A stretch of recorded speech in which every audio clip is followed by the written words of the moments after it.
émission La Restauration des Fondements. Tous les fidèles de cette radio, la radio Vie en Christ, de cette station.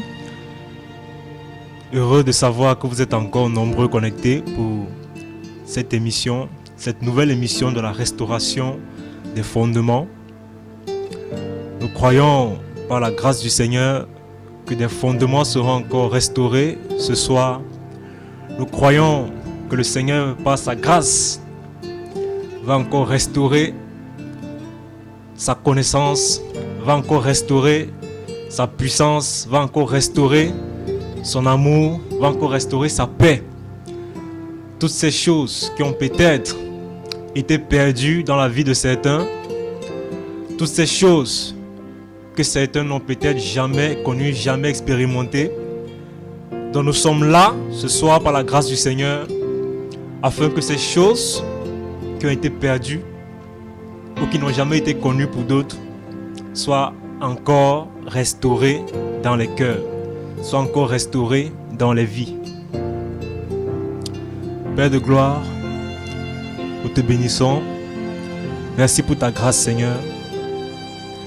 Merci, Seigneur Adonai, pour le privilège que tu nous fais, Seigneur, d'être là ce soir encore pour cette émission, afin de partager ta parole.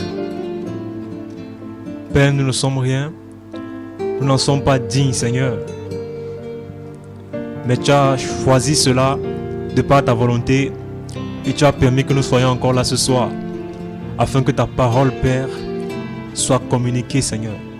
Afin que ta connaissance, Seigneur, Père, soit révélée, Seigneur. Papa, en ce soir, où nous voulons encore parler de ta part, Seigneur.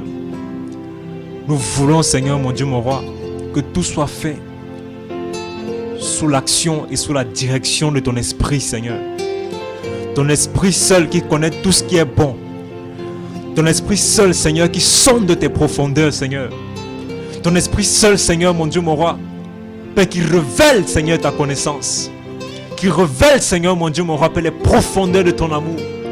Qui révèle les profondeurs de tes mystères, Seigneur. Nous voulons que ce soit ton esprit, Papa, qui prenne le contrôle ce soir pour diriger, orienter toutes choses, Seigneur, afin que tout soit fait selon toi, Père, afin que tout soit fait selon ta volonté et selon le règne de ton esprit, Seigneur. Papa, que la chair ne puisse pas prendre de place, que l'intelligence humaine ne puisse pas prendre de place, mais que seul ton esprit, Seigneur, mon Dieu, mon roi, parle ce soir, afin de convaincre, Seigneur, mon Dieu, mon roi, Père, les hommes de péché, de justice et de jugement, Seigneur. Afin de faire asseoir ta parole dans les cœurs. Père, nous soupirons après ton règne, Seigneur. Nous soupirons après ta puissance encore dans les vies ce soir, Seigneur. Que ta puissance soit encore révélée et manifeste dans les vies ce soir, Seigneur.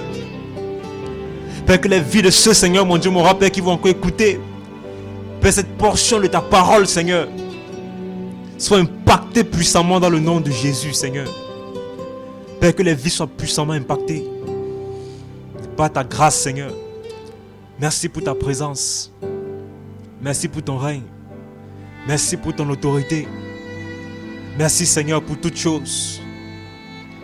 Merci parce que tu contrôles tout. Parce que tu diriges tout, Seigneur.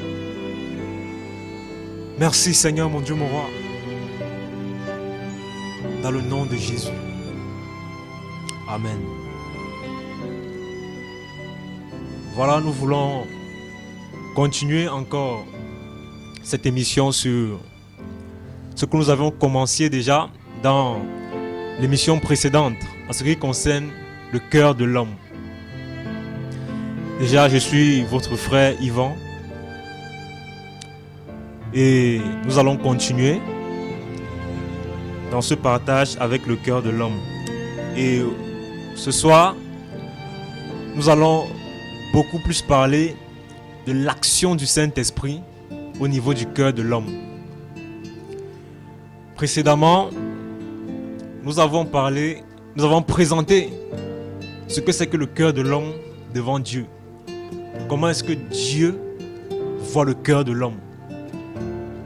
Comment est-ce que Dieu, ou encore le cœur de l'homme, selon la vision de Dieu. Pourquoi? Parce que beaucoup se croient bons. Beaucoup se croient, en fait, ne se rendent pas compte qu'ils sont dans le mal. Beaucoup ne se rendent pas compte qu'ils font ce qui est désagréable à Dieu. Voilà pourquoi nous avons voulu commencer par présenter d'abord comment est-ce que Dieu voit le cœur de l'homme. Lorsque Dieu regarde à ta vie, lorsque Dieu observe tes actions, tes mouvements, ce que tu dis, ce que tu fais, comment est-ce qu'il perçoit cela? Nous avons commencé dans Marc 7, dans Marc le chapitre 7, qu'on va relire. On va relire à partir du verset 1er, où il est dit: les pharisiens et quelques spécialistes de la loi venus de Jérusalem se rassemblèrent auprès de Jésus. Il vit quelques-uns de ses disciples prendre leur repas avec des mains impures, c'est-à-dire non lavées.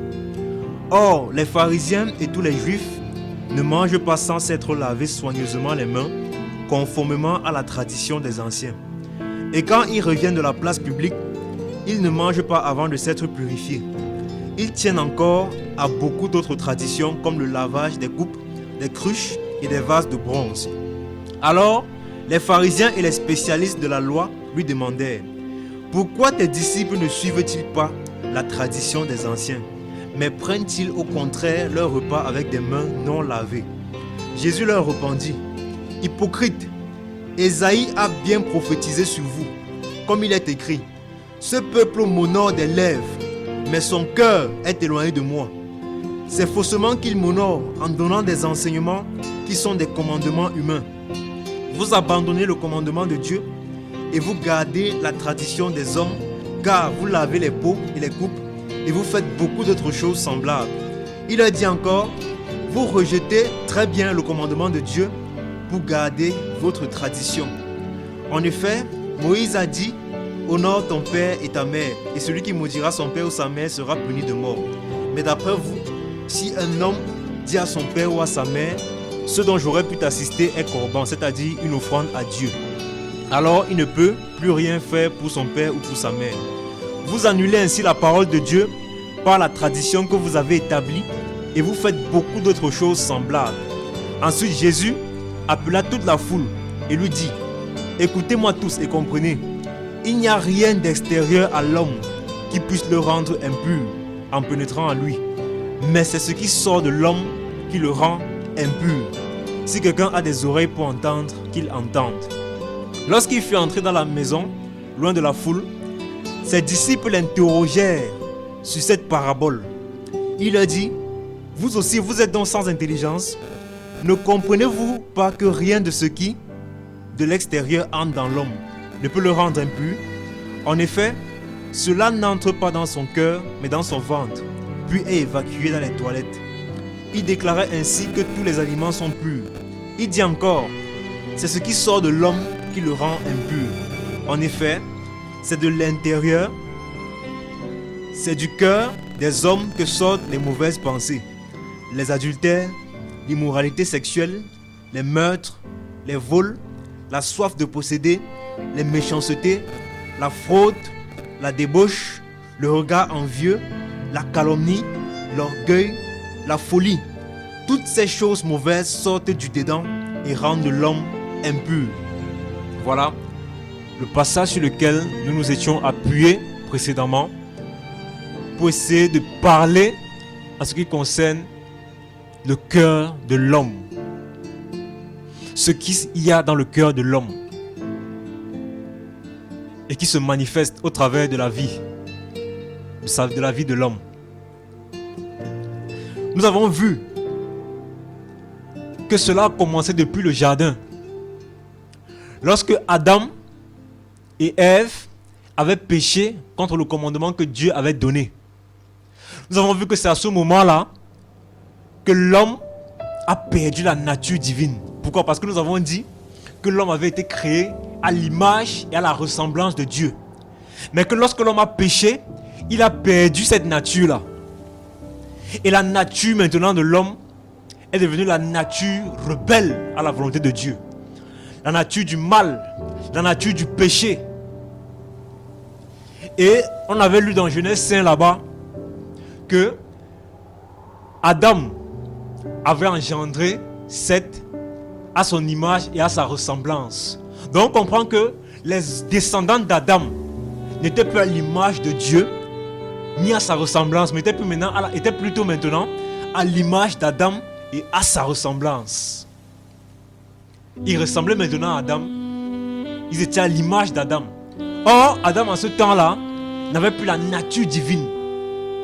C'était la nature du péché qui était en lui. Et c'est cette nature maintenant qu'il a communiquée jusqu'à nos jours.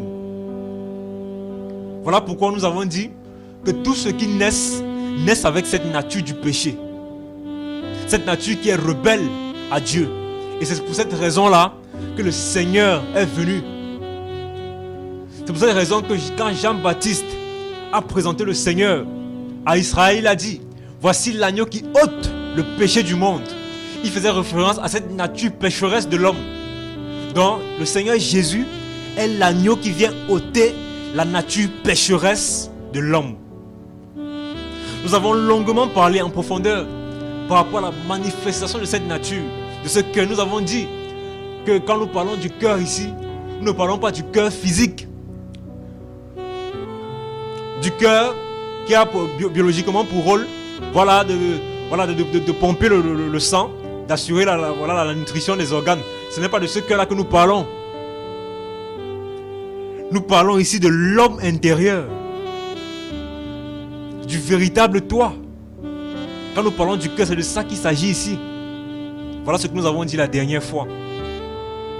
Et nous avons dit que tellement cette nature est rebelle à Dieu, celui qui va périr, celui qui va mourir dans cette nature, périra. Pourquoi? Parce qu'il n'a pas la nature de Dieu.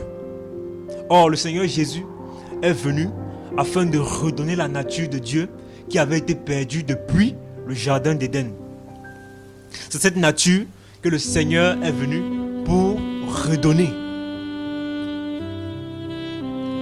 Il est venu pour ôter le cœur ancien, le cœur qui se plaisait au mal, le cœur qui se plaisait au péché, le cœur qui se plaisait à l'impudicité, le cœur qui se plaisait à la tromperie, au mensonge, au faux, à l'hypocrisie.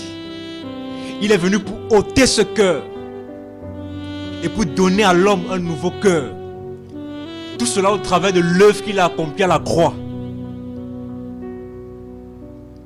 Et ce soir, nous voulons parler de l'action du Saint-Esprit dans le cœur.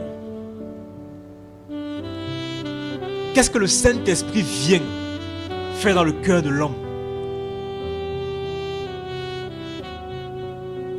Pourquoi? Parce que beaucoup, à cause de cette nature rebelle, lorsqu'ils se rendent compte qu'ils ont la difficulté de faire ce qui est agréable au Seigneur, notamment obéir aux commandements.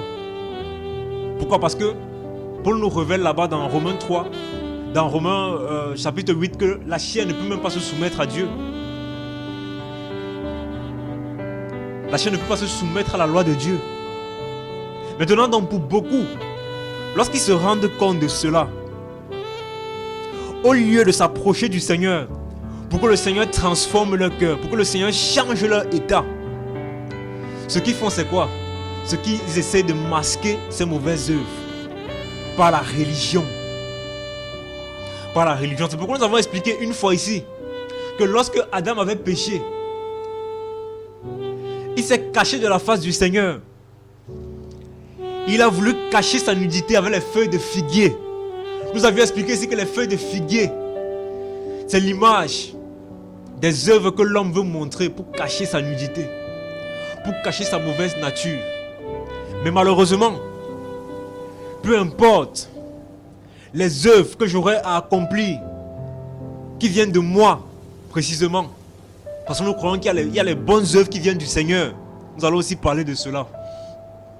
Les œuvres que je peux essayer d'accomplir pour essayer de me justifier moi-même pour essayer de cacher ma mauvaise nature. Ça ne passe pas. Ça ne marche pas. Pourquoi? Parce que le Seigneur me verra toujours nu.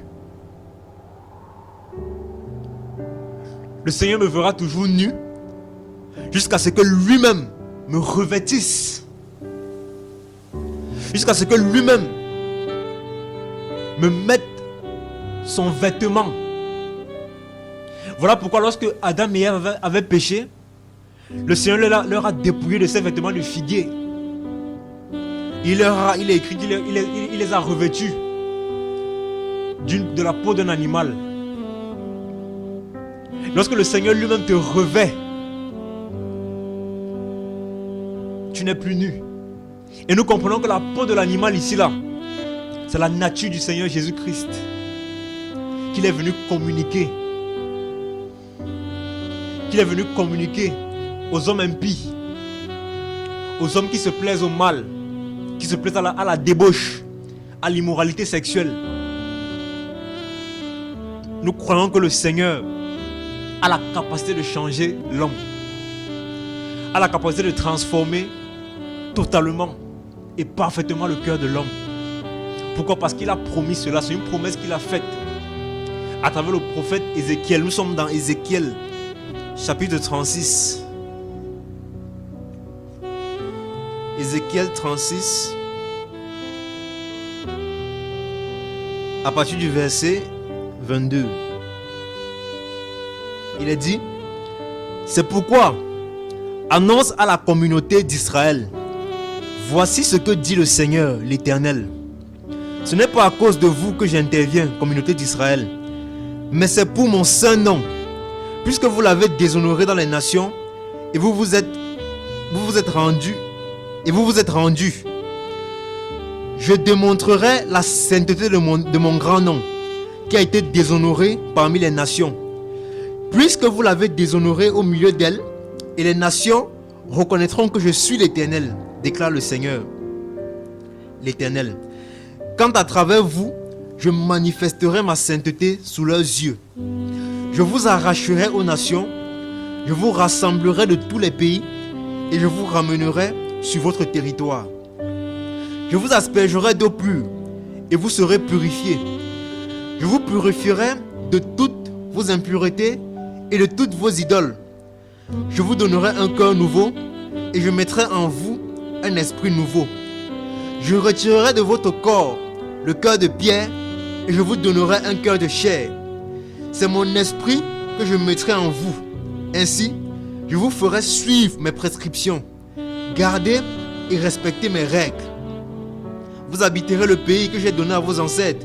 Vous serez mon peuple et je serai votre Dieu. Voilà la prophétie que Dieu avait faite à Israël par rapport à la restauration du peuple d'Israël. Mais cette prophétie s'accomplit également dans l'église. Pourquoi? Parce que nous croyons que le Seigneur, que Dieu a maintenu Israël dans l'endurcissement afin que toutes les nations, en fait tous ceux qui doivent être sauvés dans les nations, parviennent d'abord au salut. Voilà pourquoi nous comprenons que cette prophétie également s'accomplit aussi dans la vie de ceux qui croient dans les nations. Donc, lorsque le Seigneur dit qu'il va asperger d'eau pure, que signifie l'eau pure par lequel le Seigneur va asperger? Pourquoi? Parce qu'il dit: je vous aspergerai d'eau pure et vous serez purifiés. Est-ce que c'est une eau physique que le Seigneur va répandre sur toi afin que tu sois purifié? Quelle est cette eau qui peut t'amener à être purifié de toutes tes impuretés? Dans Jean 15, dans Jean le chapitre 15, Jean le chapitre 15 au verset 3. Voici ce que le Seigneur Jésus dit à ses disciples. Il dit: déjà, vous êtes purs à cause de la parole que je vous ai annoncée. Déjà, vous êtes purs à cause de la parole que je vous ai annoncée. Donc on comprend que c'est la parole qui vient pour purifier. C'est la parole qui vient pour te rendre pur de toutes tes impuretés. C'est la parole. Dans cette eau pure là, dont le Seigneur avait promis, c'est simplement sa parole. C'est sa parole. Je vous purifierai de toutes vos impuretés, de toutes vos idoles. Les idoles ici, on peut voir les idoles physiques. Comme par exemple ceux qui peuvent prier les statues de Marie, les statues de Bouddha. Toutes ces choses-là. Et nous voyons aussi les idoles spirituelles. Tu es peut-être attaché à un péché dont tu n'arrives pas à t'en séparer. C'est aussi une idole. La drogue, c'est aussi une idole. La cigarette, c'est une idole. L'alcool, c'est une idole. Et le Seigneur dit, je vous purifierai de toutes vos impuretés et de toutes vos idoles. Je vous donnerai un cœur nouveau et je mettrai en vous un esprit nouveau. Voilà la promesse du Seigneur. De donner un cœur nouveau. Un nouveau cœur. C'est-à-dire, il retire le cœur ancien. Il retire le cœur ancien et il donne le cœur nouveau.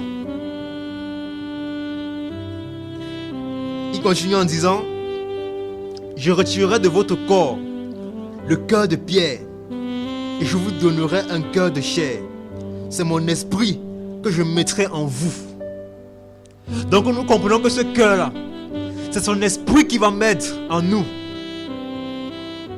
Il va ôter le cœur de pierre, le cœur qui est rebelle à sa volonté, le cœur qui est incapable de se soumettre à sa volonté, le cœur qui résonne avec sa parole, le cœur qui a cette difficulté-là d'obéir à sa parole. Le Seigneur a promis d'ôter ce cœur. Maintenant, est-ce que cette promesse s'est déjà accomplie dans ta vie? Est-ce que cette promesse est déjà accomplie dans ta vie? Particulièrement, est-ce que tu as déjà expérimenté cela?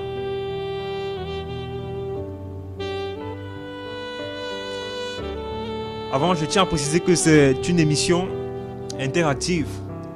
Vous pouvez participer à l'émission en appelant directement au 693 74 42 74. Le 693 74 42 74. Vous pouvez aussi appeler ou faire un voice ou un message WhatsApp au 671 72 63 06. Au 671 72 63 06. Voilà, nous parlons de l'action du Saint-Esprit dans le cœur de l'homme, ou encore de l'action de Dieu dans le cœur de l'homme. Qu'est-ce que Dieu veut faire avec le cœur de l'homme? Comment est-ce que Dieu traite le cœur de l'homme? Est-ce que Dieu veut que tu conserves ton cœur tel qu'il est? Est-ce que Dieu veut que tu conserves ce cœur qui prend plaisir au mensonge, qui prend plaisir à l'hypocrisie? Non. Dieu a en horreur ce cœur. Dieu ne prend pas plaisir à un tel cœur. Sinon il ne devait pas envoyer le Seigneur. Sinon il ne devait pas venir afin de sauver l'homme. Sinon il ne devait pas venir mourir sur la croix. Si Dieu prenait plaisir à ce cœur, ou encore si Dieu tolérait les actions de ce cœur. Pourquoi? Parce que c'est à cause de la méchanceté de ton cœur que le Seigneur est descendu afin de te sauver, afin de te rendre libre. Mais est-ce que tu es libre? Est-ce que tu saisis cette liberté que le Seigneur veut t'accorder? Pourquoi? Parce que nous croyons que ces promesses sont vraies. Il dit ainsi, je vous ferai suivre mes prescriptions, garder et respecter mes règles, je vous ferai. Donc c'est lui qui va produire en toi la capacité de faire sa volonté. Pourquoi? Parce que de toi-même tu ne peux pas. Parce que ton cœur n'aime pas sa volonté. Parce que lorsqu'on pose la question à beaucoup de personnes, en ce qui concerne l'amour de Dieu, presque tout le monde répond qu'ils aiment Dieu. Tout le monde répond qu'ils aiment le Seigneur. Pourquoi? Parce qu'ils ne savent pas ce qui signifie aimer le Seigneur. Mais le Seigneur dit dans Jean 15 que celui qui l'aime garde ses commandements. Donc on comprend que aimer le Seigneur, c'est garder ses commandements. C'est respecter sa parole, c'est faire sa volonté. C'est faire ce qu'il a dit. C'est s'humilier devant lui. C'est chercher sa face. Constamment, ardemment. Chercher sa face, désirer sa présence. Mais beaucoup aiment le Seigneur, mais ne font pas cela. Mais ils aiment le Seigneur.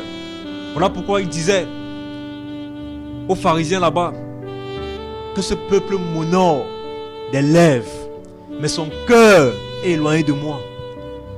Ce peuple m'honore des lèvres, mais son cœur est éloigné de moi. Beaucoup honorent des lèvres, les apparences, comme Adam a voulu cacher sa nudité avec les feuilles de figuier. L'apparence. Quelle est l'apparence que toi tu montres à Dieu? Ou encore même aux hommes. Pourquoi? Parce que beaucoup sont dans les assemblées aujourd'hui. Beaucoup sont chrétiens tout simplement pour plaire aux autres. Ils sont chrétiens pour plaire aux autres. Ils n'ont pas véritablement compris l'évangile. Ils n'ont pas véritablement compris le sacrifice du Seigneur. Mais ils persévèrent dans les assemblées. Et ils se réclament chrétiens. Mais dans le cœur, il se passe encore des choses. Le cœur n'est pas encore transformé. Le cœur n'est pas encore régénéré. Le cœur n'est pas encore dépouillé. Ou du moins le cœur n'est pas encore ôté. Parce que c'est ça la promesse du Seigneur. Mais ils sont chrétiens. Mais le cœur n'est pas encore ôté. Le cœur ancien, le cœur nouveau n'a pas encore pris place. Le nouveau cœur qui ne prend pas plaisir au péché, qui aime ce que Dieu aime et qui déteste ce que Dieu déteste. Voilà la nature du nouveau cœur. Pourquoi? Parce que le nouveau cœur, c'est le cœur de Dieu. C'est Dieu qui met en toi son cœur. Il met en toi son cœur afin que tu puisses le ressembler dans toutes tes actions, dans toutes tes pensées, dans tout ce que tu fais, dans tout ce que tu entreprends, que tu puisses le ressembler. Voilà pourquoi il te donne son cœur.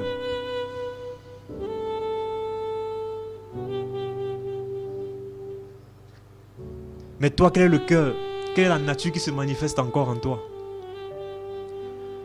Comme nous avions dit l'autre fois, que la parole de Dieu est vraie. Elle ne ment pas.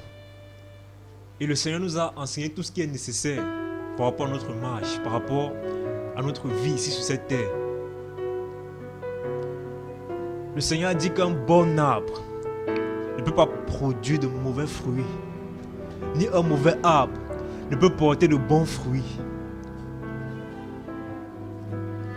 Si tu te réclames d'être un bon arbre et que tu portes de mauvais fruits, tu es en train de faire le Seigneur menteur. Tu dis que tu es en train de dire que Jésus ment. Tu es en train de dire qu'un bon arbre peut porter de mauvais fruits.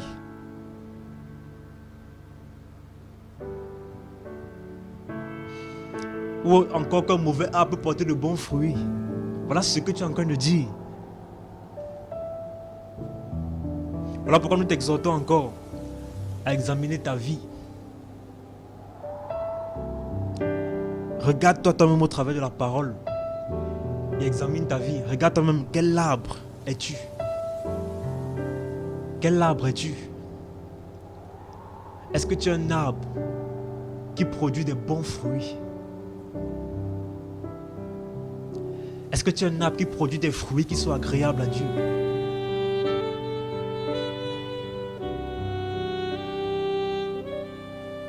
Est-ce que tu es cet arbre?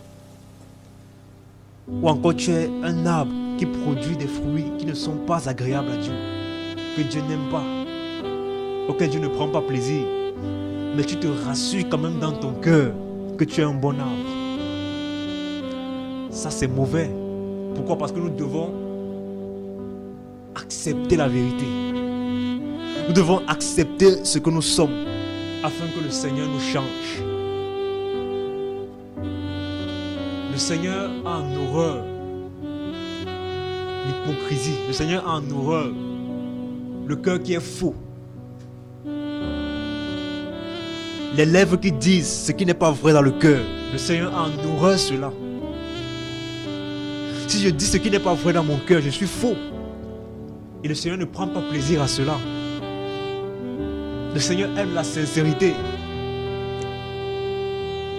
Si j'ai la difficulté de marcher selon le Seigneur, je m'approche devant lui et je crie à lui afin qu'il m'aide. Pourquoi?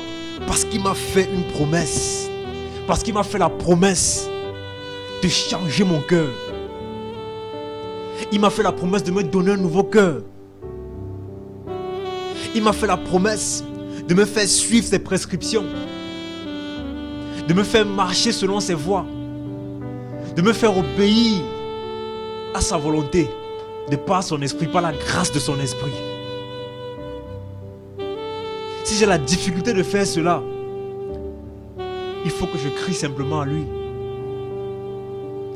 Il faut que je tourne mon cœur totalement à lui et que je lui fasse confiance. Pourquoi? Parce que l'un des problèmes également des hommes, c'est l'incrédulité. L'incrédulité va amener beaucoup d'hommes en enfer. L'incrédulité par rapport aux promesses du Seigneur, par rapport à sa parole. L'incrédulité. Beaucoup ne s'appuient plus sur le Seigneur à cause des réalités de la vie, des situations qu'ils peuvent vivre. Ils regardent aux situations, mais ils ne regardent pas au Seigneur. Pourquoi? Parce qu'ils ne croient pas que le Seigneur est capable de faire ce qu'il a dit. Parce qu'ils ne croient pas que le Seigneur est capable de faire selon ce qu'il a promis. Ils ne croient pas. Ils ne croient pas. Et ils font en cela le Seigneur menteur. L'incrédulité. Voilà pourquoi il faut aussi soupirer le Seigneur qui t'accorde la grâce.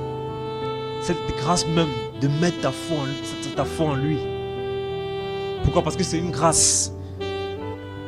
Dans le livre d'Éphésiens, Paul va donner un enseignement.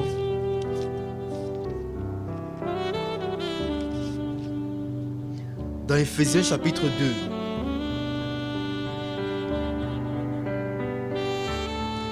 Dans Éphésiens chapitre 2, au verset 8, Paul dit: en effet, c'est par la grâce que vous êtes sauvés, par le moyen de la foi.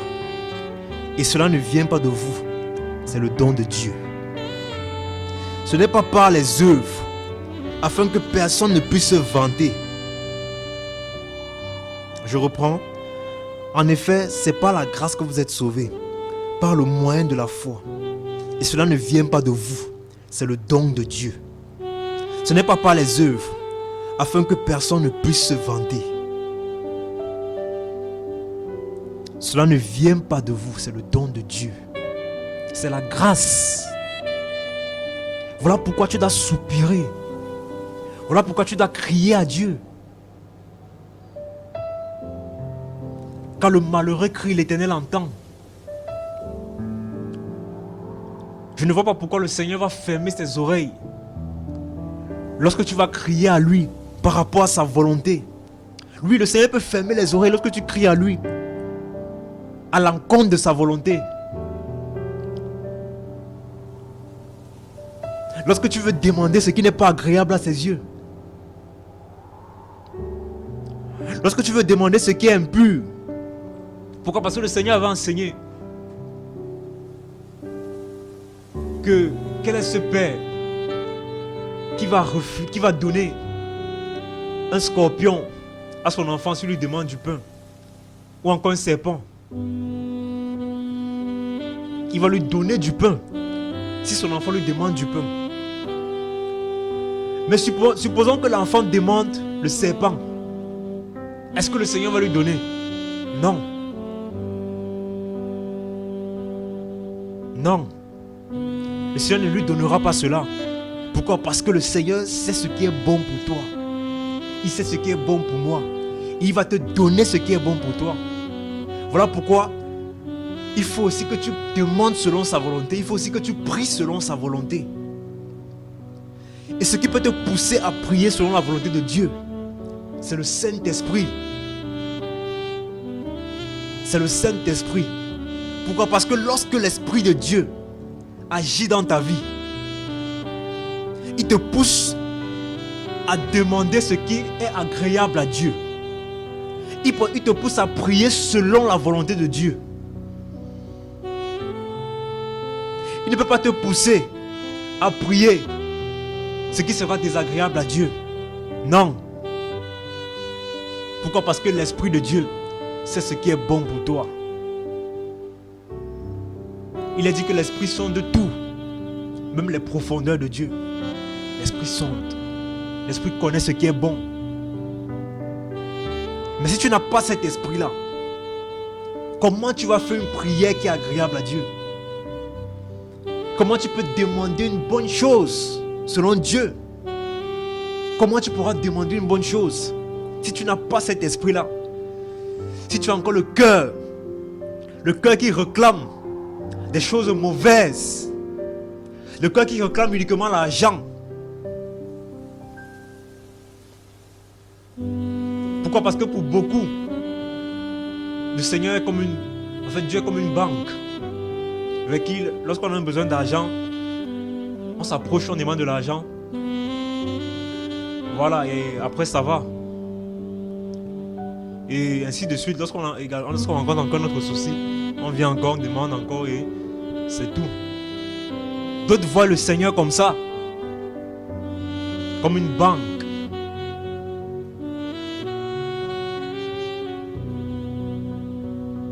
Voilà comment beaucoup voient le Seigneur.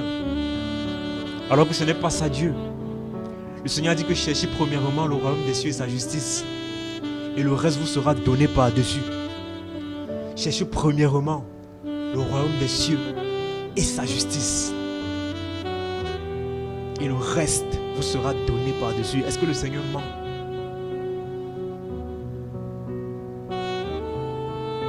Est-ce que le Seigneur ment? Mais pourquoi nous voulons traiter le Seigneur comme un menteur? Le Seigneur peut enrichir qui il veut. C'est sa grâce. Mais le Seigneur n'est pas une banque. Le Seigneur n'est pas une banque. Si ta seule motivation lorsque tu suis Dieu, c'est simplement parce que pour qu'il t'enrichit, pour qu'il t'accorde la prospérité financière, c'est que ton Dieu c'est l'argent. Ton Dieu n'est pas le Seigneur Jésus. C'est que ton Dieu c'est l'argent. Mais tu utilises tout simplement le Seigneur comme un canal. Pourquoi? Parce que tu sais qu'il est capable de donner ces choses-là, d'accorder ces grâces-là. Voilà pourquoi tu le suis. Voilà ce qu'il y a dans le cœur de l'homme. La cupidité. Voilà le cœur de l'homme. Et c'est ça que le Seigneur est venu pour changer. Par son eau pure et par son esprit. Par sa parole et par son esprit. Voilà ce qu'il est venu pour changer, pour transformer dans l'homme. Je tiens encore à rappeler le numéro de l'émission pour ceux qui veulent participer en appelant directement. J'ai dit c'est le 693 74 42 74. Le 693 74 42 74. Maintenant, pour ceux qui veulent appeler par WhatsApp ou envoyer un voice ou un message, c'est au 6 71 72 63 06 671 72 63 06. Voilà. Nous voulons encore parler de l'action de l'Esprit de Dieu dans le cœur de l'homme.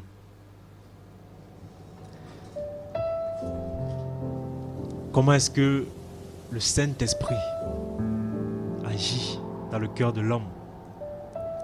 Comment est-ce que le Saint-Esprit agit pour transformer? Comment est-ce que le Saint-Esprit agit pour régénérer? Et déjà même pourquoi est-ce qu'il faut cette régénération-là? Pourquoi est-ce qu'il faut cette transformation-là? Nous avons dit que parce que le cœur de l'homme est en désaccord avec le cœur de Dieu. Et puisque le cœur de l'homme est en désaccord avec le cœur de Dieu, il y a une colère. Il y a une colère qui doit s'abattre.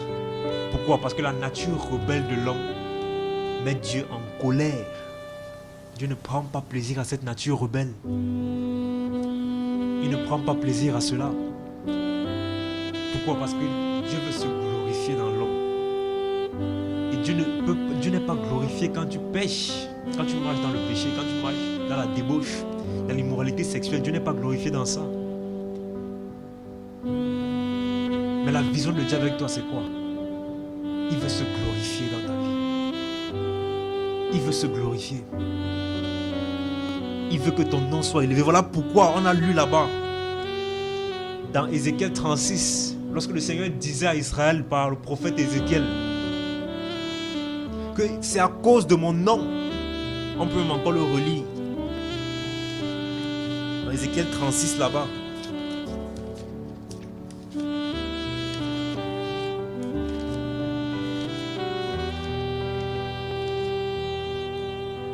Voilà. Au verset 23, il dit: je démontrerai la sainteté de mon grand nom, qui a été déshonoré parmi les nations. Puisque vous l'avez déshonoré au milieu d'elles, et les nations reconnaîtront que je suis l'Éternel, déclare le Seigneur, l'Éternel, quand à travers vous, je manifesterai ma sainteté sous leurs yeux. Tu vois? Donc, le Seigneur veut manifester sa sainteté à travers toi. À travers toi qui prétends avoir la foi, mais qui marche encore dans les mauvaises voies. Le Seigneur veut manifester, c'est ça sa gloire. Pourquoi? Parce que beaucoup, quand ils entendent la gloire de Dieu, ils pensent directement aux richesses, à l'argent, à la prospérité. Non.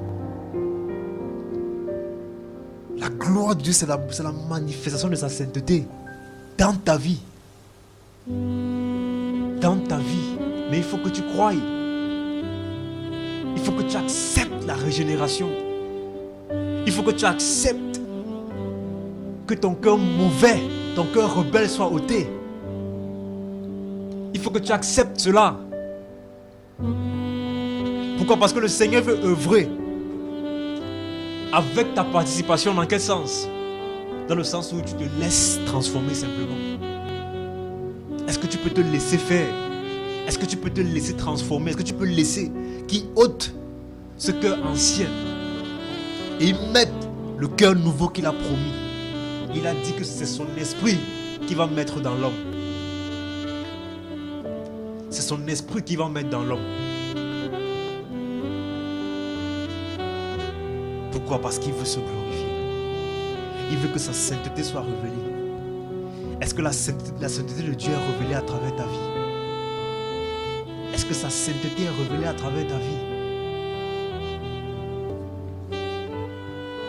Lorsqu'on t'entend parler, lorsqu'on voit tes réactions, lorsqu'on voit ton comportement, est-ce que quelqu'un peut connaître Dieu à travers toi? Voilà ce que Dieu veut, voilà sa vision. Voilà son projet avec ta vie. Voilà son projet de ta vie. C'est que lorsqu'on te voit, lorsqu'on t'écoute, qu'on l'écoute, lorsqu'on te voit, qu'on le voie. Lorsque tu mènes une action, que ce soit animé par lui, voilà ce qu'il veut. Voilà le désir de son cœur. Et Dieu est capable de le faire. Il a accompli cela à la croix. au travers de Jésus. Il a accompli cela à la croix au travers du Seigneur Jésus. Mais est-ce que c'est accompli dans ta vie? Est-ce que c'est accompli dans ta vie?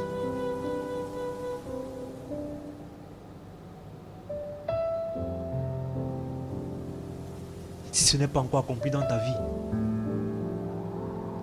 et que tu es encore vivant et que tu nous écoutes ce soir, ça veut dire que le Seigneur veut encore t'accorder sa grâce. Le Seigneur veut encore t'accorder une occasion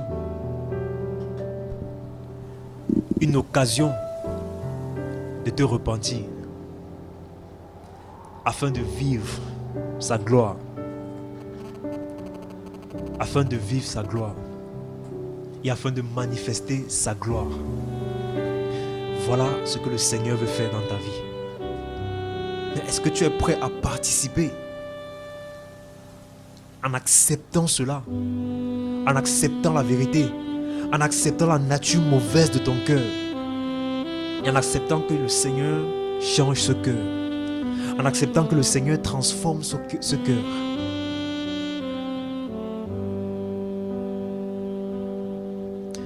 Je suis accompagné dans ce studio de l'homme de Dieu, Botrel, qui va aussi nous dire quelque chose par rapport au cœur de l'homme et par rapport à l'action du Saint-Esprit dans ce cœur. Mon frère Botrel, qu'est-ce qu'on peut encore dire par rapport à ce sujet? Okay. Bonsoir mon bien-aimé Yvan, et je dis également bonsoir à tout l'auditoire. Que le Seigneur vous bénisse abondamment. Amen. Et je crois que le Seigneur est assez fidèle pour nous accorder sa grâce, pour nous donner la capacité de comprendre ces choses en ces temps de la fin, afin que nous soyons à mesure de comprendre qu'il revient. Et sur ce, la Bible va nous parler pleinement du cœur de l'homme dans toutes ses formes. Le Seigneur pourra, dans Proverbe 4, Salomon pourra dire: garde ton cœur plus que toute autre chose. Parce que dans ce cœur réside la plénitude, peut résider la plénitude de Dieu. Alléluia. Et dans ce cœur aussi peut résider la plénitude du mal. Mais tout dépend maintenant de d'où est-ce que, à qui on offre ce cœur et comment est-ce qu'on garde ce cœur dans la pureté. Vous savez, le cœur, la Bible pourra dire que du cœur provient les sources de la vie. Mais de ce même cœur aussi provient les sources de la mort. Maintenant, qu'est-ce que tu veux dégager, toi en tant qu'enfant de Dieu? Et maintenant, toi qui n'as pas encore donné ta vie à Dieu, est-ce que tu aimerais que ton cœur soit toujours une occasion de chute pour ta propre vie, ou tu aimerais que ton cœur, n'est-ce pas, soit totalement dédié à Dieu?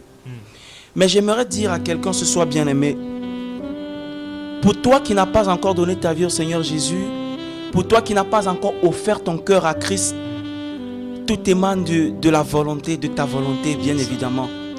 Je vais dire à quelqu'un que certainement, tu as entendu parler plusieurs fois de Christ.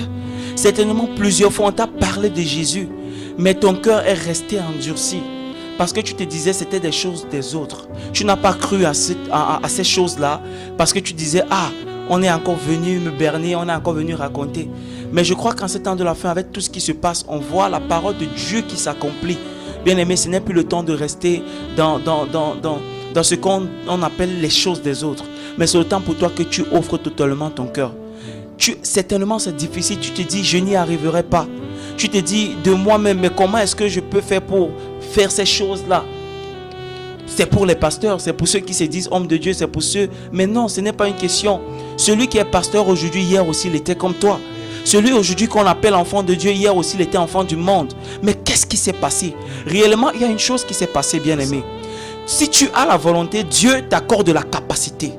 Mais tu ne peux pas avoir la capacité de Dieu si tu n'as pas la volonté. Je vais prendre un exemple très simple dans le livre de Genèse chapitre 3. On va voir quelque chose là-bas, bien-aimé. À partir du verset 6, la Bible va dire: la femme vit que le fruit était bon, ou alors porteur de bons fruits, agréable à regarder, précieux pour ouvrir l'intelligence. Elle prit de son fruit et en mangea. Elle donna aussi à son mari qui était avec elle, et il en mangea.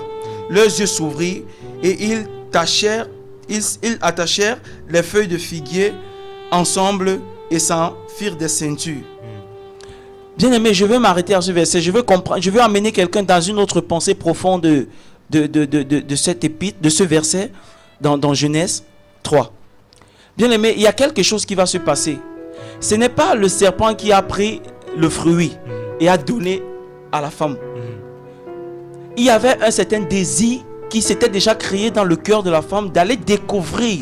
Bien aimé, il y a une volonté qui s'était dit. C'est ça. Et parce qu'elle a eu cette volonté-là, elle est allée vers l'arbre et elle a rencontré maintenant Satan qui maintenant a usé de sa volonté pour la faire chuter, son mari et elle.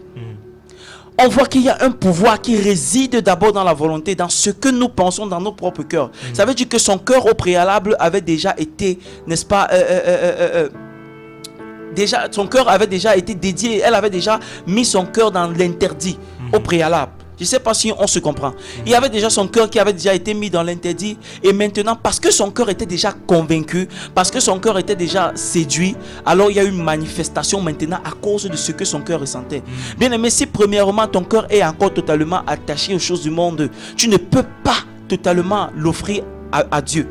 Il faudrait d'abord que totalement que ton cœur commence à abandonner. Et pour que ton cœur abandonne ces choses-là, il faut que tu aies une certaine volonté qui vient du Seigneur.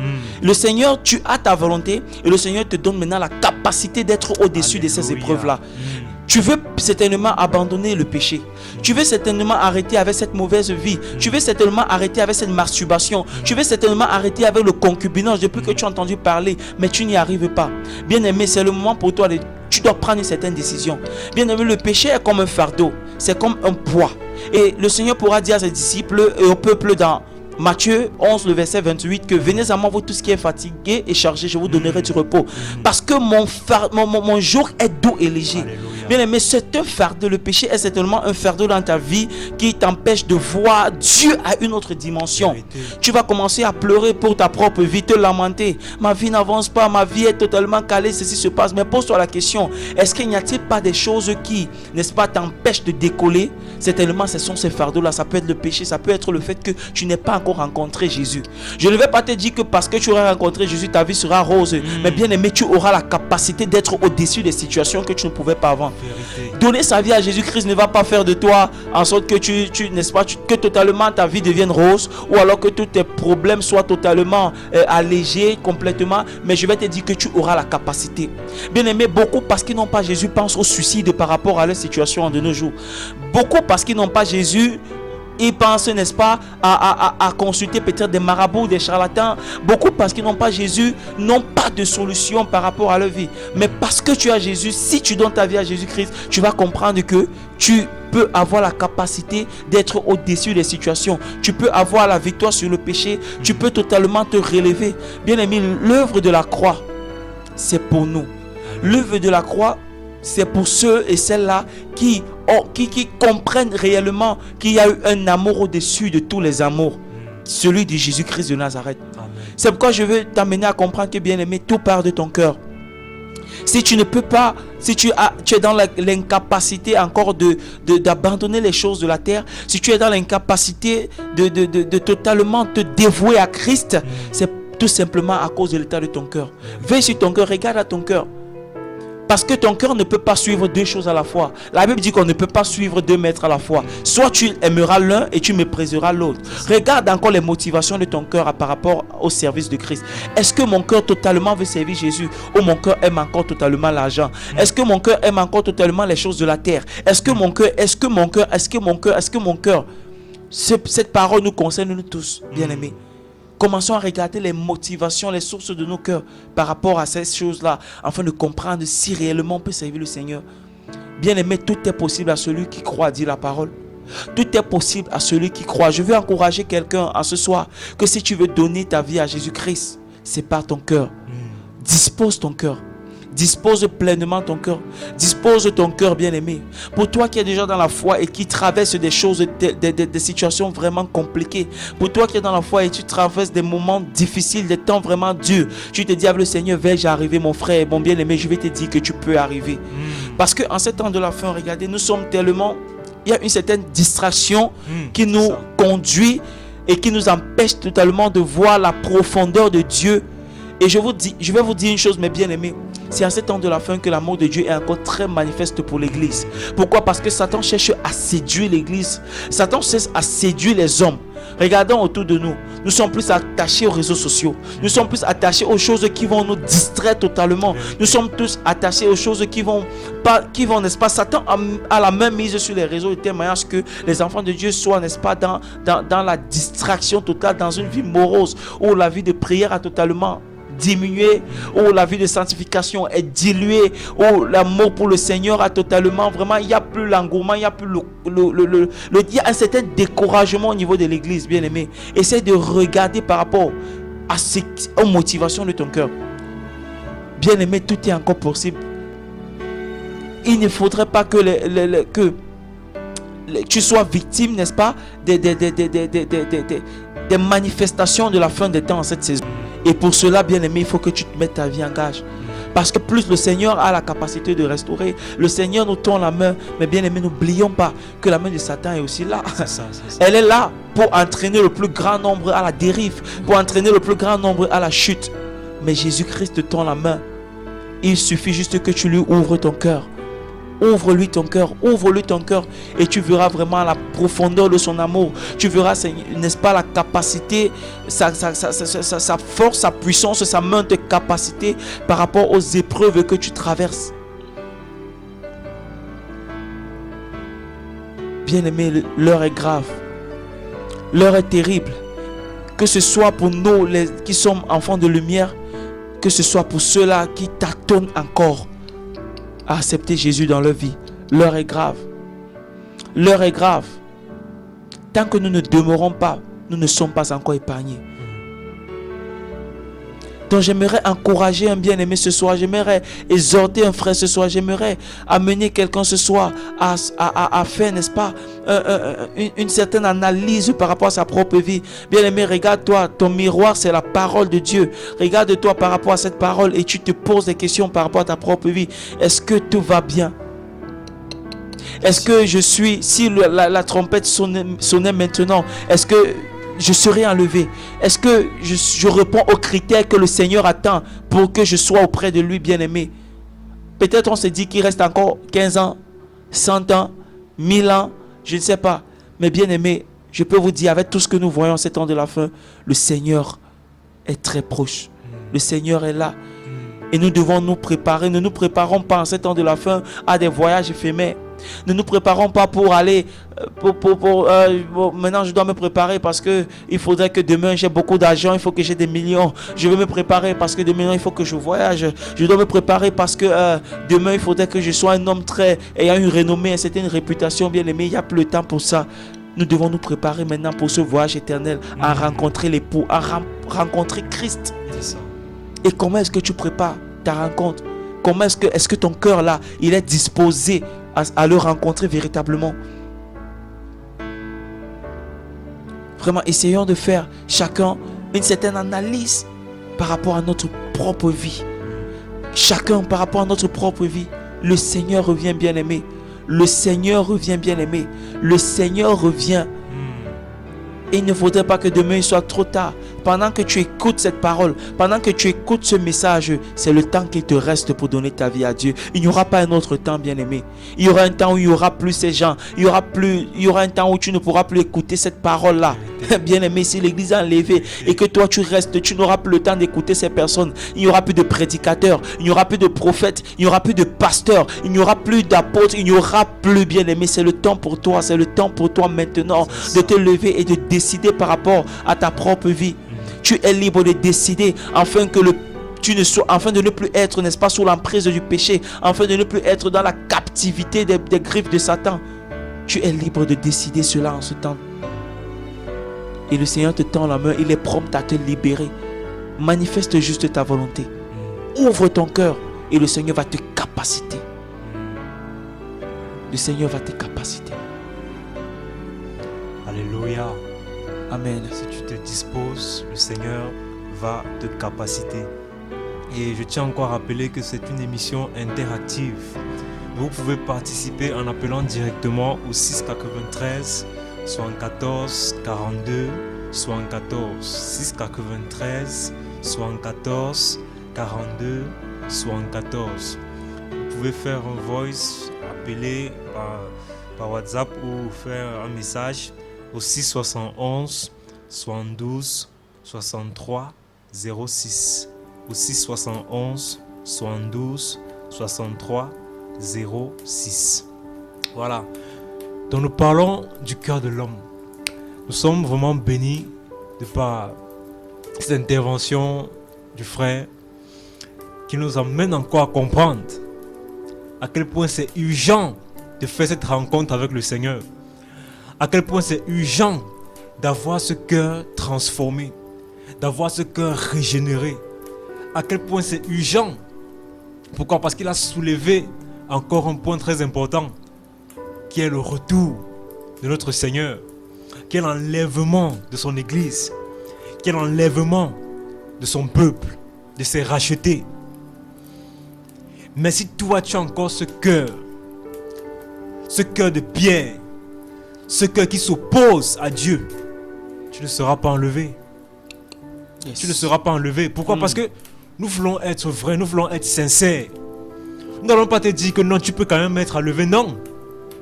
Tu ne seras pas enlevé si tu n'as pas le cœur, le nouveau cœur que Jésus donne. Yes. Oui, tu ne seras pas enlevé si tu n'as pas ce cœur. Mais tu peux avoir ce cœur. Alléluia. Tu peux avoir ce cœur. Amen. Comme le frère Longoman a expliqué. Tout simplement en acceptant, en prenant la décision. En prenant la décision. Pourquoi? Parce que le Seigneur appelle encore. Et le frère a dit qu'il viendra ce temps-là où le Seigneur n'appellera même plus. Il n'y aura plus cette parole. Il n'y aura plus cette grâce. Ça sera terminé. Ça sera fini. Il peut aussi arriver que tu meurs. Tu ne sais pas quand tu vas mourir. Tu n'as pas le contrôle de ton souffle. Dans Ecclésiaste, il est dit là-bas que l'homme n'est pas maître de son souffle. Yes. Pour pouvoir le retenir, l'homme n'est pas maître de son souffle. Tu n'es pas maître de ton souffle. Tu ne sais pas quand tu vas mourir. Tu ne sais pas quand tu vas mourir. Et si la mort te trouve dans une mauvaise condition, c'est pas au ciel que tu iras. Non. Parce que pour beaucoup, aujourd'hui, lorsque quelqu'un meurt, par exemple dans les réseaux sociaux, tout le monde va écrire RIP. En anglais, rest in peace ou repose en paix. Pourquoi? Parce qu'on pense que c'est tout le monde qui se repose quand il meurt. Non!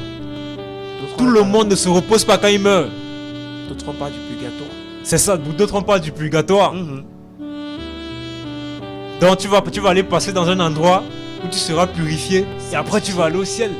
Non, c'est faux. Pourquoi? Parce que nous ne voyons pas cela dans l'enseignement du Seigneur. Dans Hébreux 9, 27, là-bas, il est dit qu'il est réservé aux hommes de mourir une seule fois. Après quoi vient le jugement. Et dans Jean 3, là-bas, on peut même lire.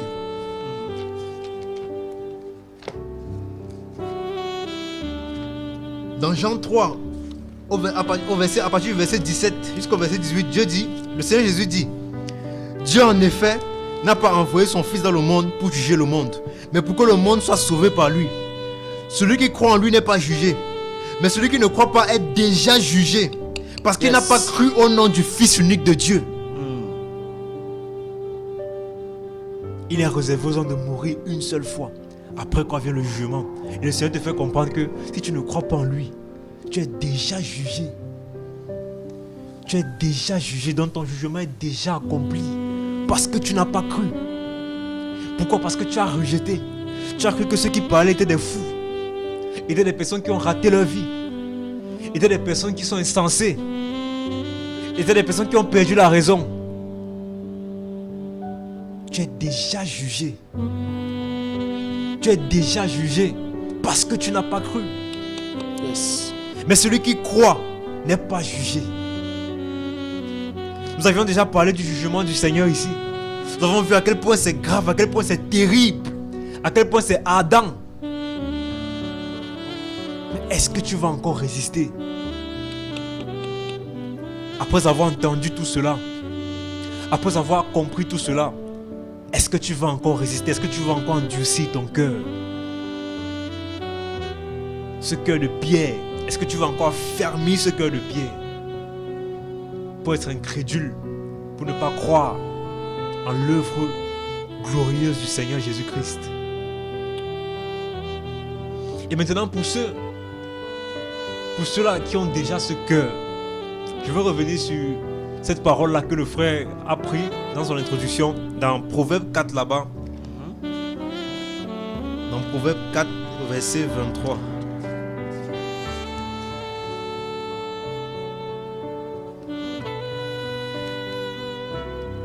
Voilà. Il est dit, garde ton cœur plus que toute autre chose, car de lui jaillissent les sources de la vie. Garde ton cœur plus que toute autre chose, car de lui jaillissent les sources de la vie. Ça, c'est pour celui qui a déjà ce cœur-là. Pourquoi? Parce que Dieu ne peut pas te demander de garder le cœur mauvais. Le cœur qui manifeste encore l'impureté, le cœur qui aime encore ce qui est mauvais, le cœur méchant. Non. C'est ce cœur-là, ce cœur nouveau que tu es appelé à garder. Si tu as déjà ce cœur, tu dois garder ce cœur. Tu dois veiller sur ce qui entre dans ce cœur. Alléluia.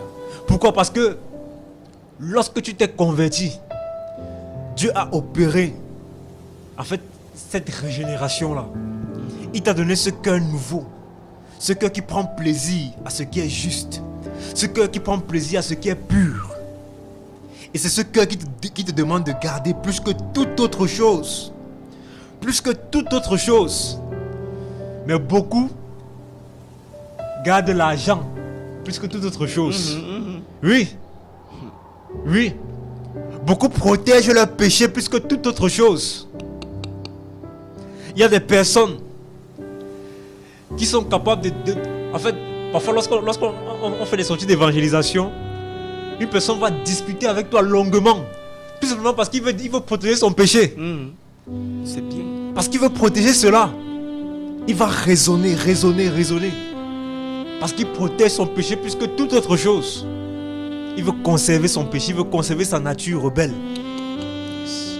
Mais ce que le Seigneur te demande de garder, c'est ce cœur pur qui te donne à la conversion, à la nouvelle naissance. Plus que toute autre chose, il dit, car de lui jaillissent les sources de la vie. Or, quelles sont ces sources de la vie?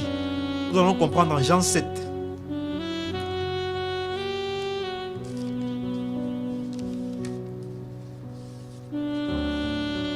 Voilà, dans Jean chapitre 7, à partir du verset 37. Il est dit, le dernier jour, le grand jour de la fête, Jésus debout s'écria, si quelqu'un a soif, qu'il vienne à moi et qu'il boive. Si quelqu'un a soif, qu'il vienne à moi et qu'il boive. Donc nous comprenons que le Seigneur a une eau qu'il donne, comme nous avons Alléluia. expliqué. Yes. Celui qui croit en moi, des fleuves d'eau vive couleront de lui, comme l'a dit l'Écriture. Yes. Celui qui croit en moi, des fleuves d'eau vive couleront de lui. Amen. Donc voilà, on comprend que les sources de la vie Amen, dont Salomon amen, nous parlait amen, là-bas, amen. ce sont en fait ces fleuves d'eau vive. Et au verset 39, il dit cela à propos de l'Esprit que devaient recevoir ceux qui croiraient en lui. Il dit cela à propos de l'Esprit que devaient recevoir ceux qui croiraient en lui. Yes. Donc lorsque tu vas croire en lui, ces fleuves d'eau vive, de par le Saint-Esprit, que tu vas recevoir, vont couler. Maintenant, voilà pourquoi il te demande de garder ce cœur. Pourquoi? Parce que si tu laisses entrer la mauvaise semence dans ce cœur, les fleuves d'eau vive ne couleront plus. Les sources de la vie ne couleront plus. Yes. Ça ne coulera plus. Et tu vas commencer encore à manifester les œuvres de l'ancienne nature, les œuvres du cœur qui est méchant, du cœur qui est rebelle à Dieu. Tu vas encore commencer à manifester cela. Mais si tu gardes ton cœur, pourquoi? Parce que garder ton cœur aussi, c'est quoi? C'est veiller sur peut-être sur l'enseignement que tu reçois. Je ne sais pas quel enseignement tu écoutes. Je ne sais pas sur quel enseignement tu te nourris. Je ne sais pas sur quel évangile tu nourris ton âme. Mais il faut aussi veiller par rapport à cela. Il faut veiller par rapport à cela. Pourquoi? Parce que c'est lorsque tu as cet évangile véritable, l'évangile qui t'amène à te détourner du mal, qui t'amène à te détourner du péché, qui t'amène à haïr ce que Dieu est. Là, des sources, des fleuves d'eau vive vont couler. Yes. Des fleuves d'eau vive vont couler naturellement. Pourquoi? Parce que c'est une promesse du Seigneur.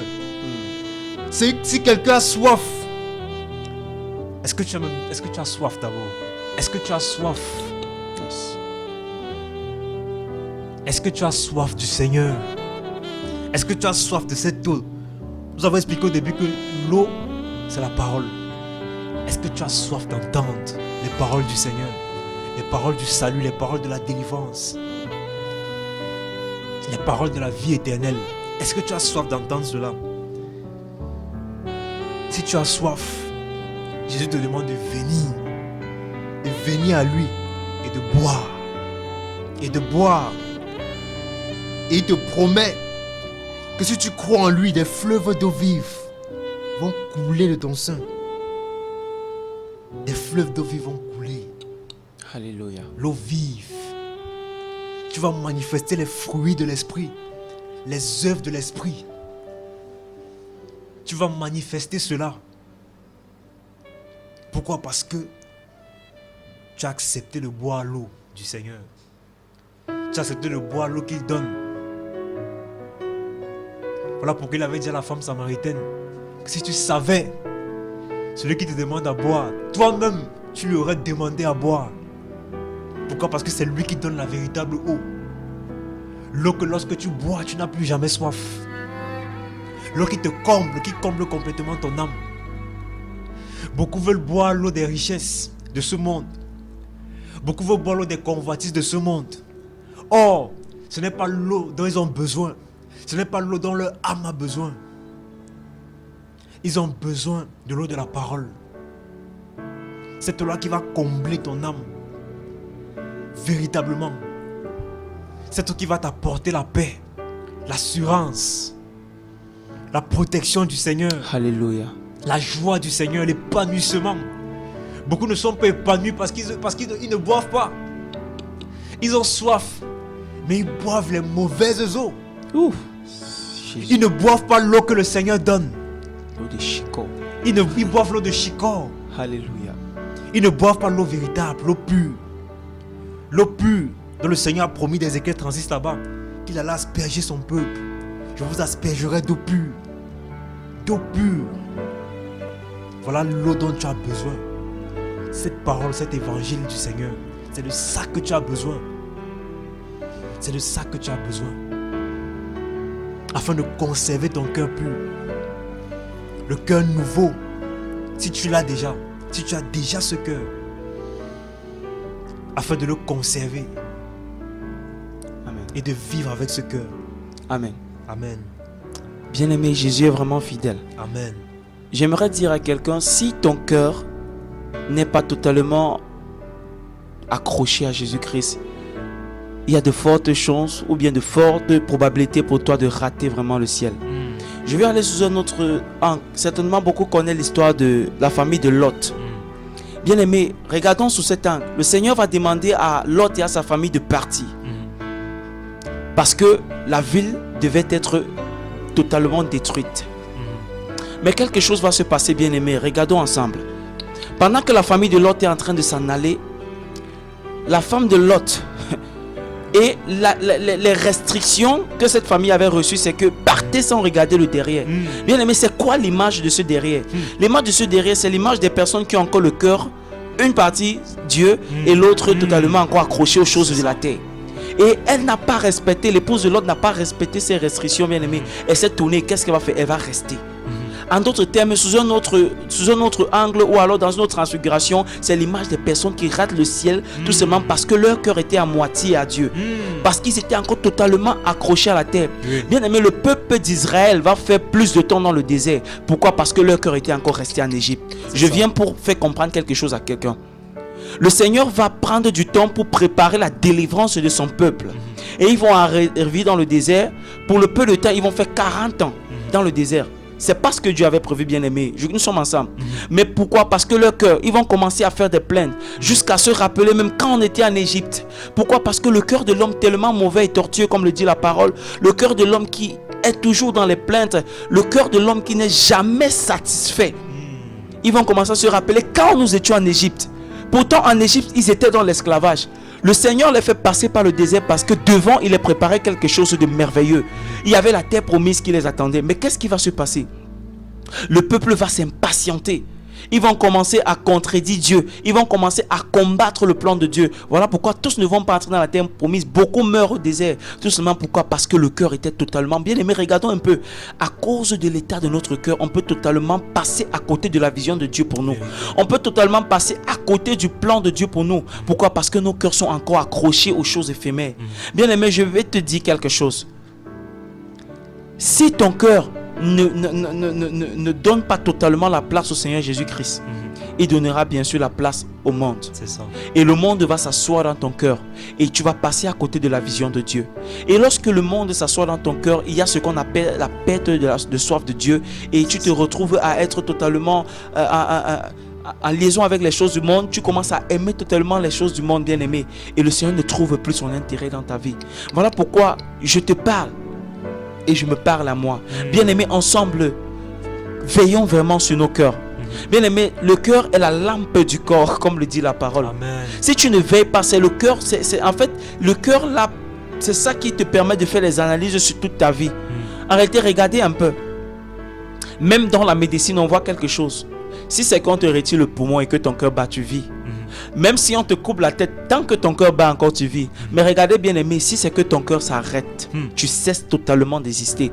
C'est pour amener quelqu'un à comprendre quelle est la particularité et, n'est-ce pas, le rôle capital du cœur dans la vie de l'homme, bien aimé. Le cœur pompe le sang, c'est le cœur qui donne le sang aux autres organes. Ça veut dire que, bien aimé, si c'est que ton cœur ne joue pas le rôle qu'il doit jouer dans ta vie, bien aimé, tu es perdu. Bien aimé, tu es perdu. Pour duper quelqu'un, il faut d'abord toucher son cœur. C'est ça. Pour corrompre quelqu'un, il faut d'abord toucher son cœur. C'est ça. Bien aimé, ce n'est plus le temps pour toi de chercher un message qui va caresser ta vie ou bien te caresser dans le sens du poil. C'est le temps pour toi de faire des analyses sur ta propre vie, de comprendre à qui est-ce que j'ai donné mon cœur. À qui est-ce que mon cœur est accroché? À un homme de Dieu? À mon père? À ma mère? À je ne sais quoi? Est-ce que mon cœur totalement est accroché à Jésus-Christ seul? C'est lui qui donne les sources de la vie. C'est lui qui donne la vie comme on a lu tout à l'heure. C'est lui qui donne totalement la vie. Est-ce que tu aimerais que ton cœur soit, n'est-ce pas, ressourcé de nouveau? Est-ce que tu aimerais que ton cœur de nouveau reçoive la vie? Est-ce que tu aimerais cela? Et pour cela, bien aimé, il faudrait que tu ouvres totalement ton cœur. Personne ne viendra le faire pour toi. Personne ne viendra le faire pour toi si tu n'as pas la volonté, comme je disais au préalable. Toi seul, toi maître du toit de ta volonté, afin que le Seigneur te donne la capacité, je dis encore. Le Seigneur ne te donne que la capacité, bien-aimé. Il te donne la capacité. Bien-aimé, dans Deutéronome 30, verset 19, il est écrit, je mets devant toi la vie et la mort. Le Seigneur va dire, je mets devant toi la vie et la mort, mais il ne va pas s'arrêter là. Bien-aimé, ça doit attirer l'attention de quelqu'un. Il va dire, mais je te conseille. Mais je te conseille. Mais je te conseille. Le Seigneur sait que si tu prends le chemin de la mort, c'est très déplorable pour toi. C'est que tu es entré quelque part que tu ne sais pas où tu vas. Parce que celui qui choisit la mort, bien aimé, il est en train d'entrer dans sa propre chute. Il est en train lui-même de se détruire. Mais le Seigneur m'a dit, je te conseille de choisir la vie. Qui est la vie? Jean 14, 6 va nous dire quoi? Je suis le chemin, la vérité et la vie. Le Seigneur est en train de te dire par là, je suis la vie, bien aimé. Si tu me suis, tu es dans la droiture. Si tu me suis, tu es en train toi-même de consacrer ta vie à quelque chose. Tu es en train de te mettre à l'abri de beaucoup de choses. C'est pas pourquoi il va te dire, je te conseille de choisir la vie. Parce que si tu choisis la vie, tu te mets à l'abri des ruses de l'ennemi. Tu te mets à l'abri des magouilles de Satan, bien-aimé. Bien-aimé, choisis la vie. Choisis la vie en ces temps de la fin. Choisis la vie et tu verras la gloire de Dieu être manifeste dans ta vie, frère bien-aimé. Je vais dire à quelqu'un bien-aimé, le premier miracle de ta vie, ce n'est pas le fait que tu sois riche ou bien que tu auras des richesses. Le premier miracle de ta vie, ce n'est pas qu'on te dira que demain tu auras des voitures. Le miracle, le plus gros miracle de ta vie, bien-aimé, c'est que tu respires encore.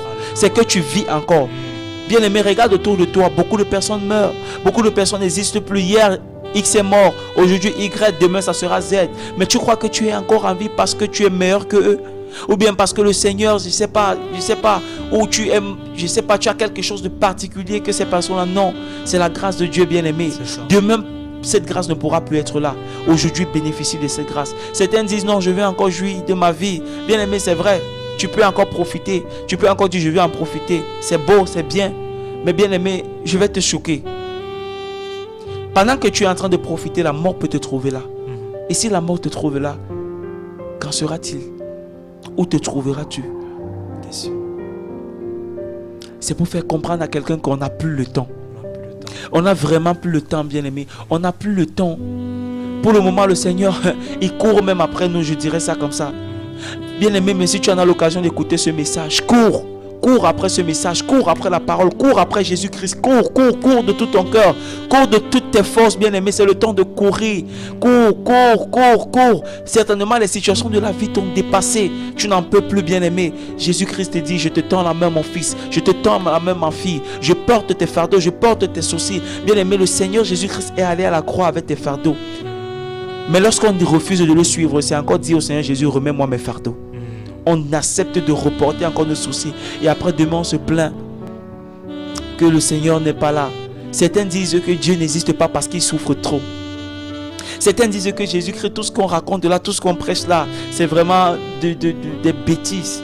Parce que vraiment si Jésus-Christ, le Seigneur existait réellement, c'est que vraiment, je sais pas. Mais je vais scandaliser quelqu'un juste par une petite histoire, bien-aimée, pour nous faire comprendre que Dieu est bien et bellement réel. Bien aimé, vous savez, un jour, un homme de Dieu est entré dans mon frère Yvan est entré dans un salon de coiffure pour s'arranger les cheveux. Et pendant qu'il s'arrangeait les cheveux, il a ouvert sa Bible, il la lisait. Et le coiffeur, quand il va finir, le coiffeur va lui dire, vous savez, homme de Dieu, moi je ne crois pas à l'existence de Jésus-Christ. Je ne crois même pas à l'existence d'un Dieu suprême, qu'on dit qu'il est puissant, il sauve des vies. On dit que Jésus-Christ est venu à la croix pour sauver des gens. Je ne crois pas à ces choses. Pourquoi? Parce que si vraiment Jésus-Christ existe, pourquoi est-ce que les gens souffrent? Pourquoi est-ce que les gens vraiment sont dans tout ce qu'on voit là? La mort, la souffrance, la famine, la haine, les querelles. En réalité, Jésus ne souffre pas. Et l'homme de Dieu va être tellement scandalisé. Il va interroger Dieu à l'intérieur de lui, mais il va se sentir vraiment troublé. Mais le Seigneur Jésus-Christ, dans sa sagesse, va aider cet homme de Dieu à résoudre ce problème. Lorsqu'il va sortir, juste à quelques mètres du salon de coiffure, mon frère Ivan, il va voir un homme qui est adossé sur le mur de ce salon en train d'écouter la musique. Et cet homme avait beaucoup de cheveux et beaucoup de barbe. Je vous assure, cette histoire m'a donné la chair de poule. Le Seigneur vraiment est assez intelligent pour répondre au cœur incrédule. C'est ça. Et il va appeler cet homme qui avait beaucoup de cheveux, beaucoup de barbe. Il va entrer avec lui. Et l'homme de Dieu va dire à ce coiffeur, vous savez, je crois que les coiffeurs n'existent pas. Le coiffeur va être scandalisé. Il va dire, mais comment est-ce que les coiffeurs n'existent pas? Moi, je suis par exemple un coiffeur. Il dit, mais si les coiffeurs existent réellement, pourquoi cet homme a beaucoup de cheveux et beaucoup de barbe? Et le coiffeur va répondre à cet homme de Dieu, mais homme de Dieu, il n'est pas venu vers moi pour que je le coiffe. Il dit, voilà la réponse à ta question, mon frère. Les gens ne partent pas vers le Seigneur. Les gens ne cherchent pas Jésus-Christ. Et ils se plaignent que Jésus-Christ n'est pas dans leur vie, qu'ils souffrent éternellement, tout ceci. Bien aimé, la Bible dit, le Seigneur va dire, je me fais trouver par ceux qui me cherchent. Bien aimé, si tu veux rencontrer Jésus-Christ, va vers lui, cherche-le. Cherche-lui de tout ton cœur. Cherche-lui de toutes tes forces, bien aimé. Et puis viens dire si tu ne le trouveras pas. Vérité. Mais j'ai la ferme assurance et la conviction que tous ceux-là qui cherchent véritablement le Seigneur vont le trouver, bien aimé. Je suis le témoignage parfait, bien aimé. Je suis le témoignage parfait de cela, bien aimé. Je continue à chercher Dieu, bien aimé, et je le trouve dans toute sa plénitude, parce qu'il fait de grandes choses, de merveilleuses choses dans ma vie, bien aimé. Oh Jésus. Je dors la nuit, c'est par sa grâce. Je me réveille le matin, c'est par sa grâce. Je peux emprunter des motos, taxis, ça et là, faire des tours, et je rentre la nuit, ma famille en sécurité, bien aimé. Qu'est-ce que j'ai fait pour mériter cela? Qu'est-ce que tu as fait pour mériter cela? Bien-aimé, la grâce de Dieu est disponible pour tous ceux qui croient. Cherche le Seigneur Jésus et tu vas le trouver d'une façon extraordinaire que tu n'as jamais imaginé, bien-aimé. Arrête de te plaindre et viens aussi expérimenter ce Jésus-Christ comme je l'ai expérimenté. Arrête de croire ce que les gens disent. Il n'existe pas. Est-ce que tu l'as expérimenté et tu as réalisé qu'il n'existait pas? Non. Expérimente le bien-aimé. Et je suis sûr qu'il va te montrer un aspect de lui, bien-aimé, que tu seras tellement choqué. Bien-aimé, Jésus-Christ est réel. Jésus-Christ est bien et belle, réel. Ouvre-lui ton cœur. Ouvre-lui les portes de ton cœur. Bien-aimé, lorsque la femme samaritaine lui a ouvert les portes de son cœur, directement, elle allait prêcher l'évangile. Elle allait témoigner directement. Elle allait dire à tout ce peuple, venez voir un homme qui m'a tout dit. Parce qu'elle était convaincue. Elle a compris que Jésus-Christ était la source d'eau, la source d'eau véritable dont elle avait besoin. Et les gens sont venus écouter Jésus. Et tous ceux qui l'ont écouté ont été satisfaits. Bien-aimé, même Ponce Pilate a reconnu la suprématie de Jésus-Christ, bien-aimé. Je vous l'assure. Et voilà pourquoi, parce qu'il a été convaincu de la grandeur de cet homme, il va dire à ces religieux, je ne trouve rien. Je ne trouve rien. Vous accusez cet homme, mais je ne trouve rien, bien-aimé. Comment pouvez-vous expliquer ça?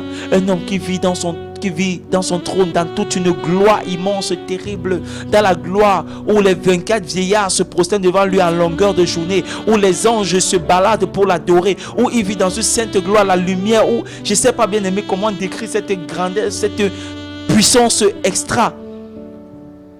Il va abandonner son trône, venir sur cette terre remplie de péchés, d'impuretés, remplie. Bien aimé, tu penses que tu as payé quoi pour que cet homme vienne sur la croix et payer? Les gens l'ont insulté, les gens l'ont tabassé, les gens l'ont humilié, les gens l'ont craché dessus. Mais il ne s'est pas fatigué. Il a dit, j'irai jusqu'au bout. C'est mon combat. Je vais porter le fardeau de ces gens. Bien aimé, il savait que malgré qu'il va mourir, il devait toujours avoir des incrédules. Mais ça ne l'a pas découragé. Il est toujours mort. Il est toujours mort pour que toi et moi, nous soyons sauvés. Pour que toi et moi, nous arrivons aujourd'hui, n'est-ce pas, à la source du salut. Bien-aimé, ne passe pas à côté de ce salut. Ne passe pas à côté du sotéria. Cette faveur imméritée. Tu n'as pas mérité pour l'avoir. Mais il a dit, je viens mourir pour toi, mon fils. Je viens mourir pour toi, ma fille. Certainement, en ce moment, pendant que tu écoutes cette parole, tu es en train de te poser des questions. Tu es en train de t'analyser. Tu es dans des remords.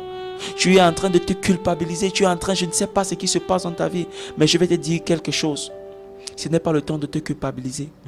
Parce que la culpabilité vient du diable. Vous savez, parfois, lorsqu'on vit dans le péché, on se dit que tout va mal. On se dit que Jésus-Christ ne peut pas nous pardonner. Ça nous est souvent arrivé. Non, comme je suis tombé là, vraiment, mieux je continue. La ruse de Satan. C'est ça. La Bible dit que si nous confessons nos péchés, il est plus fidèle et agréable de nous faire pardonner, bien-aimé. Reconnais juste que tu as péché contre Dieu et va devant le Seigneur tel que tu es.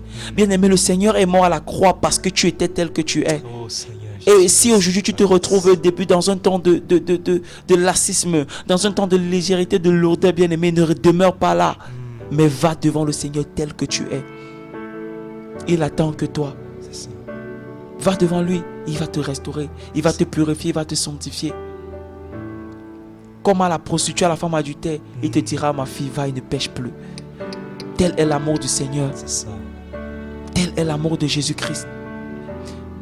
Aucun homme ne peut proférer une condamnation sur ta vie, Seigneur, c'est Jésus-Christ. Sois juste quoi? Sois juste sincère. Sois juste sincère. Et tu verras la manifestation de l'amour de Dieu à une autre dimension, bien-aimée. C'est ça.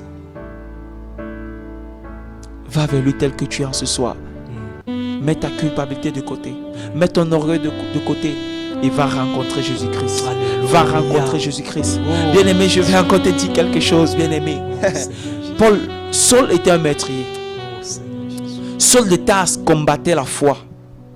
Saul de Tarse faisait partie des personnes qui pensaient que tous ceux qui croient en Jésus-Christ sont des perdus et des égarés. Mais bien aimé, lorsqu'il a rencontré Jésus-Christ, sa vie n'était plus la même, bien aimé. Yes. Maintenant, il a expérimenté. Il a entendu parlait, bien aimé, il avait des religieux autour de lui qui disaient que cet homme n'existe pas. Jésus-Christ, c'est un conte de fées. Jésus-Christ, et il s'est mis de leur côté, il a dit, je vais lapider tous ceux qui parlent de Jésus-Christ. Mais lorsque sur la route de Damas, il a rencontré Jésus-Christ, bien aimé, le Seigneur d'abord va le rendre aveugle. Le Seigneur le rend aveugle parce qu'il fallait que le Seigneur fasse tomber les écailles de ses yeux. Les écailles qu'il avait auparavant dans le monde, il fallait que le Seigneur fasse des écailles afin que lorsque ses yeux s'ouvrent, qu'il voie maintenant une autre dimension de la puissance du nom de Jésus-Christ. Qu'il voie une autre dimension de celui qu'il a persécuté. Sur la route de Damas, bien aimé, le Seigneur va se faire rencontrer Jésus-Christ. Saul va rencontrer Jésus-Christ et il va devenir Paul. Alléluia. Et quand il va devenir Paul, regardez vous-même la vie de Paul. Paul a vraiment démontré que Jésus-Christ était le véritable. Amen. Que Jésus-Christ était le véritable. Et sa vie a été totalement transformée. Et il a combattu. Et on a vu la gloire et la manifestation de la puissance de Jésus-Christ au travers de Paul. C'est pour dire à quelqu'un que lorsque tu rencontres Jésus-Christ, ta vie ne peut plus jamais être la même. Toute la gloire soit rendue à Jésus-Christ. Amen. Toute la gloire soit rendue à Jésus-Christ. Voilà, nous arrivons au thème de cette émission et nous sommes heureux de savoir que vous avez été bénis au travers de cette parole et nous vous donnons rendez-vous à la prochaine émission qui sera le jeudi et nous croyons que vous serez encore nombreux afin d'être édifiés dans la connaissance du Seigneur, pour être affermis dans sa parole et afin de marcher dans ses voies et être agréable à Dieu. Alléluia, au nom de Jésus. Donc,